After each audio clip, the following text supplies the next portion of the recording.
اعوذ باللہ من الشیطان الرجیم بسم اللہ الرحمن الرحیم وَلَقَدْ آتَيْنَا. آپ دیکھیے اس سورہ مبارکہ کا پہلا رکوع جو تھا اس میں بھی بنی اسرائیل کی تاریخ، لیکن حضرت موسیٰ علیہ السلام کا وہاں سے ذکر شروع کیا کہ ہم نے انہیں کتاب دی، وَآتَيْنَا مُوسَى الْكِتَابَ وَجَعَلْنَاهُ هُدًى لِبَنِي اسرائیل.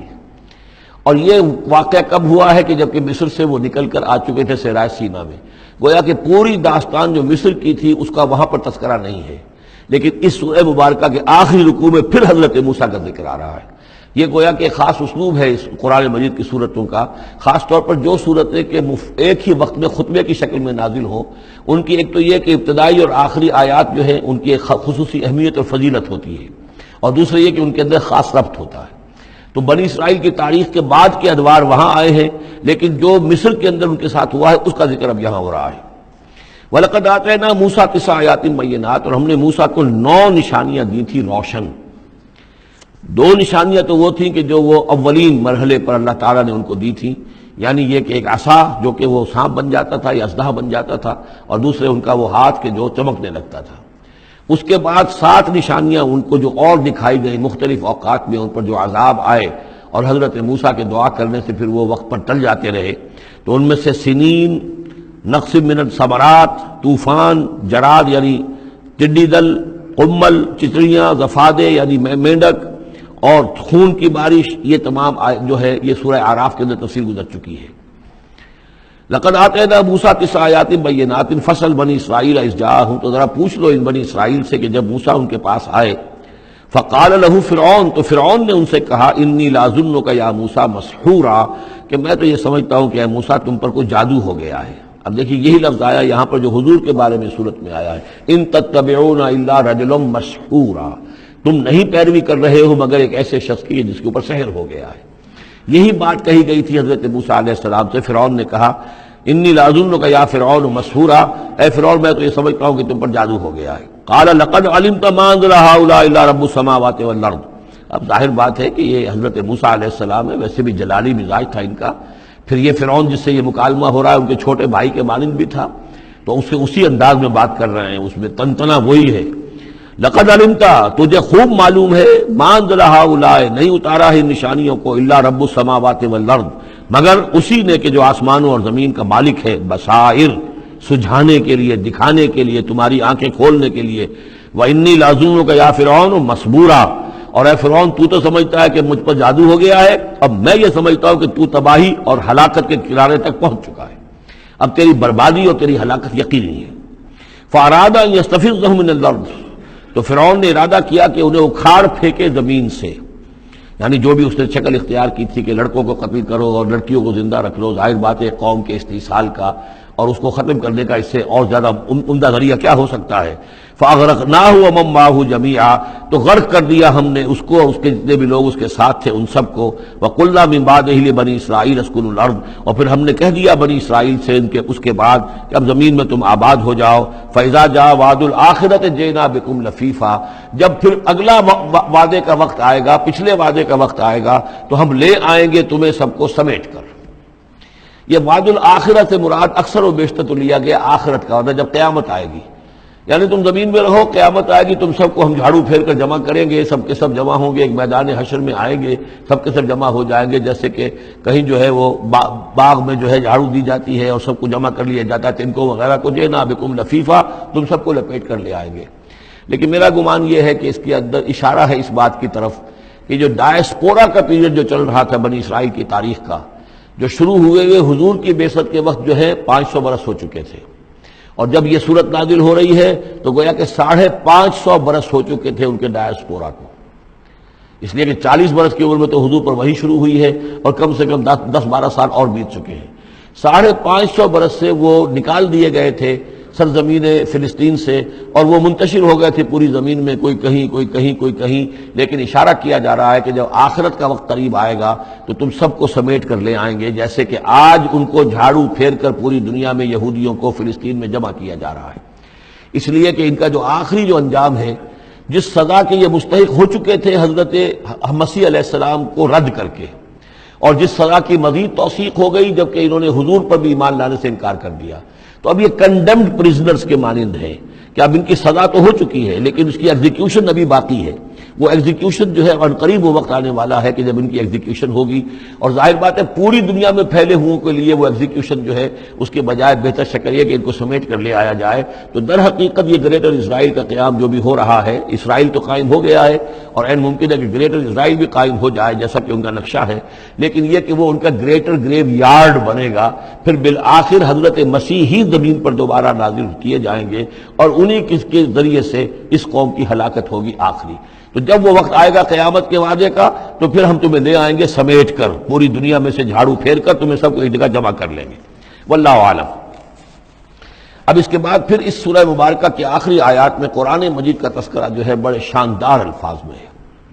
وَبِالْحَقِّ أَنزَلْنَاهُ وَبِالْحَقِّ نَزَلَ. اس کو تو جب تک اس طرح زور دے کر نہ پڑھا جائے تو اس کا جو اصل جو ہے اس کا اثر وہ ظاہر نہیں ہوتا. اس قرآن کو ہم نے حق کے ساتھ نازل کیا ہے اور یہ حق کے ساتھ نازل ہوا ہے.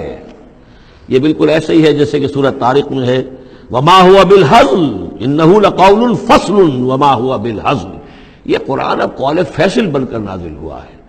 جیسے کہ حضور نے فرمایا، حضرت عمر رضی اللہ تعالیٰ عنہ راوی ہے، ان اللہ یرفع بہذا الکتاب اقواما ویضع بہ آخرین. اب اللہ تعالیٰ اسی کتاب کی بدولت قوموں کو اٹھائے گا. مسلمانوں کو اٹھایا، عروج پر پہنچایا، اور اب ہم مسلمانوں نے اسے ترک کر دیا تو ہمیں زمین پر گرا دیا ہے. خار از محجوری قرآن شدی، شکوہ سنجے گردش دوران شدی، اے تو شبنم برزمی افتندئی در بغل داری کتاب زندگی. وبالحق انزلناہ وبالحق نزل وما ارسلناک الا مبشرا ونذیرا. اور اے نبی ہم نے نہیں بھیجا ہے آپ کو مگر بشارت دینے والا اور نذیر بنا کر، خبردار کرنے والا. وقرآنا فرقناہ. اور یہ قرآن جو ہے اس نے ہم نے ٹکڑے ٹکڑے کر کے بھیجا ہے، تھوڑا تھوڑا کر کے بھیجا ہے، ایک دم پورا نہیں اتار دیا ہے. لتقرأوا علی الناس علی مکث. تاکہ آپ یہ پڑھیں لوگوں پر، لوگوں کو سنائیں پڑھ کر ٹھہر ٹھہر کر، حالات کے مطابق. جن حالات سے کہ آپ کی دعوت اور تحریک گزر رہی ہو اسی کی مناسبت سے آیات نازل ہوں. سابقہ رسولوں کے حالات میں سے بھی جو واقعات کے اس دور کے ساتھ مناسبت رکھنے والے ہیں انہی کا تذکرہ کیا جائے. وَنَزَّلْنَاهُ تَنزِيلًا. اور ہم نے اس کو اتارا ہے تھوڑا تھوڑا کر کے. قُلْ آمِنُوا بِهِ أَوْ لَا تُؤْمِنُوا. اے نبی کہہ دیجئے تم اس پر ایمان لاؤ خواہ نہ لاؤ. ان الذین اوتوا العلم من قبلہ. یقیناً وہ لوگ جنہیں اس سے پہلے علم دیا گیا تھا. اذا یتلیٰ علیہم. جب یہ قرآن ان کو پڑھ کر سنایا جاتا ہے، یخرون للاذقان سجدا. تو وہ اپنی ایڑیوں کے، اپنی ٹھوڑیوں کے بل سجدے میں گر پڑتے ہیں. ویقولون. اور کہتے ہیں سبحان ربنا. یہ یقیناً ہوں گے جب قرآن یہ کہہ رہا ہے تو یہود کے علماء میں سے اس وقت جب تک کہ براہ راست جو کنفرنٹیشن نہیں ہوئی تھی، حضور ابھی مدینے نہیں آئے تھے، دور دور سے خبریں آ رہی تھیں، تو بعض لوگ ہوں گے کہ جو دل کے اندر ان کے یہ نیکی کے جذبات جو ہیں وقتی طور پر اٹھے ابھرے اور انہوں نے قرآن مجید کو پہچان کر پھر یہ کہ وہ سجدے میں گرے اللہ کے سامنے. وَيَقُولُونَ سُبْحَانَ رَبِّنَا إِن كَانَ وَعْدُ رَبِّنَا لَمَفْعُولًا. اور وہ کہتے ہیں پاک ہے ہمارا رب، اور یقیناً ہمارے رب کا وعدہ تو پورا ہو کر رہنا ہی تھا. اللہ کا تو وعدہ تھا، اللہ نے کہا تھا کہ ایک آخری نبی میں بھیجوں گا، اللہ نے کہا تھا اس کے منہ میں اپنا کلام ڈالوں گا. یہ کتاب استثناء جو ہے ڈیٹرانومی، اس کا باب جو ہے 18، اس کی 18 اور 19ویں آیات کے اندر ہے کہ میں ان کے بھائیوں میں سے اے موسیٰ تیرے مانند ایک نبی اٹھاؤں گا. ان کے بھائیوں میں سے، بنی اسرائیل کے بھائی بنی اسماعیل، ان میں سے تیرے مانند ایک نبی اٹھاؤں گا اور اس کے منہ میں اپنا کلام ڈالوں گا اور وہ لوگوں سے وہی کچھ کہے گا کہ جو میں اسے بتاؤں گا. اب اس کی مصداق آ گیا. ان کان وعد ربنا لمفعولا. یقیناً ہمارے رب کا وعدہ تو پورا ہونا ہی تھا. وَيَخِرُّونَ لِلْأَذْقَانِ يَبْكُونَ. اور وہ گر پڑتے ہیں اپنی ٹھوڑیوں کے بل روتے ہوئے. وَيَزِيدُهُمْ خُشُوعًا. اور ان کے اندر خشوع اور خضوع کے اندر اضافہ ہو جاتا ہے. آیت سجدہ ہے، سجدہ کر لیجیے. عظیم خزانے ہیں معرفت خداوندی کے اور توحید ربانی کے. اسی طرح کی 2 آیات آئیں گی سورہ کہف کے آخر میں. قُلِ ادعوا اللَّهَ أَوِ ادعوا الرَّحْمَٰنَ. کہو کہ چاہے اللہ کہہ کر پکار لو اور چاہے رحمان کہہ کر پکار لو. أَيَّمَّا تَدْعُوا. جس سے تم پکارو فَلَهُ الْأَسْمَاءُ الْحُسْنَىٰ. یہ جان لو کہ تمام اچھے نام اسی کے ہیں. ہر خیر، ہر خوبی، ہر بلائی، ہر حسن، ہر کمال، ہر جمال، جو بھی تم تصور کر سکتے ہو، any good, any beauty, any perfection, جس چیز کا تصور کرو وہ اللہ کی ذات میں بتمام و کمال موجود ہے. فَلِلَّهِ الْأَسْمَاءُ الْحُسْنَىٰ.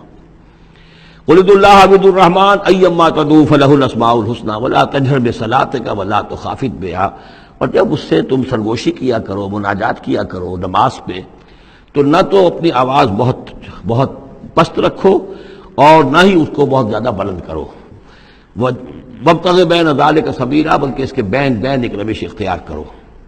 آخری آیت جو ہے یہ یوں سمجھیے کہ اپنے مضمون کی مناسبت کے اعتبار سے تو واقعتاً یہ ہے کہ یہ سورہ اخلاص کے تقریباً ہم وزن آیت ہے۔ 5 انداز سے اس میں اللہ تعالیٰ کی توحید اور عظمت کا بیان ہے ایک آیت میں۔ قل الحمدللہ، کہیے کل حمد، کل شکر اللہ کے لیے، الذی لم یتخذ ولدا، دوسری بات جس نے کہ کسی کو اپنی اولاد نہیں بنایا، نہ بیٹا نہ بیٹی، لم یلد ولم یولد، سورہ اخلاص، ولم یکن لہ شریک فی الملک، نمبر 3 اس کا کوئی ساجی نہیں ہے بادشاہی میں، تنہا مالک ہے، مالک الملک، کوئی اختیار کسی کے پاس نہیں ہے۔ چوتھی بات وَلَمْ يَكُنْ لَهُ وَلِيٌّ مِّنَ الذُّلِّ، اس کا کوئی ولی کمزوری کی وجہ سے نہیں ہے۔ تم دوستیاں نبھاتے ہو، پالتے ہو اس لیے کہ تمہیں ضرورت ہوتی ہے، دوست وقت پہ کام آئے گا، تم اس کی کبھی کوئی ناجائز بات بھی ماننے پہ مجبور ہو جاتے ہو، دوست ہے اس کی بات کیسے ٹال دوں، اس لیے کہ دل میں یہ ہوتا ہے کہ کبھی مجھے بھی اس سے کوئی بات منوانی پڑے گی، ضرورت ہو سکتا ہے۔ اللہ کو کوئی احتیاج نہیں، تمہاری دوستیوں کے ساتھ تمہاری احتیاجیں، تمہاری کمزوریاں بھی وابستہ ہیں، اللہ کی دوستی ہے لیکن اس کی کسی کمزوری کی بنیاد پر نہیں، یہ تصور ذہن سے نکال دو۔ لہذا اللہ پر کوئی دھونس نہیں جما سکتا، اللہ سے کوئی بات کوئی جبرن جو ہے اپنی طاقت کے بل پر بنوا نہیں سکتا۔ اور سب سے بڑی پھر 5ویں بات وَكَبِّرْهُ تَكْبِيرًا، اس کی تکبیر کرو جیسے کہ تکبیر کا حق ہے، اور تکبیر کرو کہ میں نے ترجمہ کیا ہے، تکبیر کہنے سے صرف نہیں ہو جاتی، اللہ اکبر کہنا جو ہے یہ تو صرف ایک پہلا درجہ ہے۔ ہم نے کہا اللہ بڑا ہے، اللہ کو بڑا کرو جیسا کہ بڑا ہونا چاہیے، تمہاری پارلیمنٹ میں اس کی بڑائی مانی جائے، طے ہو اس پارلیمنٹ کے اوپر تلوار لٹکی ہوئی ہے، کتاب و سنت کے خلاف کوئی قانون سازی یہاں نہیں ہو سکتی، تب معلوم ہوا کہ اس پارلیمنٹ میں اللہ بڑا ہے۔ تمہاری عدالت کے اندر اللہ بڑا ہو، معلوم ہو کہ اللہ کے قوانین کے خلاف یہاں کوئی فیصلہ نہیں ہو سکتا۔ وَمَن لَّمْ يَحْكُم بِمَا أَنزَلَ اللَّهُ فَأُولَٰئِكَ هُمُ الْكَافِرُونَ، جب تک اس پر عمل نہیں ہوتا اللہ بڑا کہاں ہے؟ اللہ کو تو آپ نے مسجدوں میں بند کر دیا، مسجدوں میں رہو، بس یہاں ہم تیری تکبیر بھی کریں گے، جو بھی ہے، جو بھی ہم کچھ تسبیح تحمید کرتے رہیں گے، بازار سے باہر نہ، مارکیٹ میں بھی کوئی اور چیز بڑی ہے، گھر میں بھی بیوی بڑی ہے، کیا کریں بیوی نہیں مانتی، کیا کریں یہ عورتیں نہیں مانتی، بات تو واقعی غلط ہے، آپ جو کہہ رہے ہیں بات صحیح ہے لیکن کیا کریں عورتیں نہیں مانتی، کون بڑا ہے؟ بڑا تو پھر اللہ نہیں ہے۔ کبر ہو تکبیرا، اسے بڑا کرو جیسے کہ بڑا کرنے کا حق ہے۔ تو یہ 5 اسلوب ہیں اس میں کہ جو توحید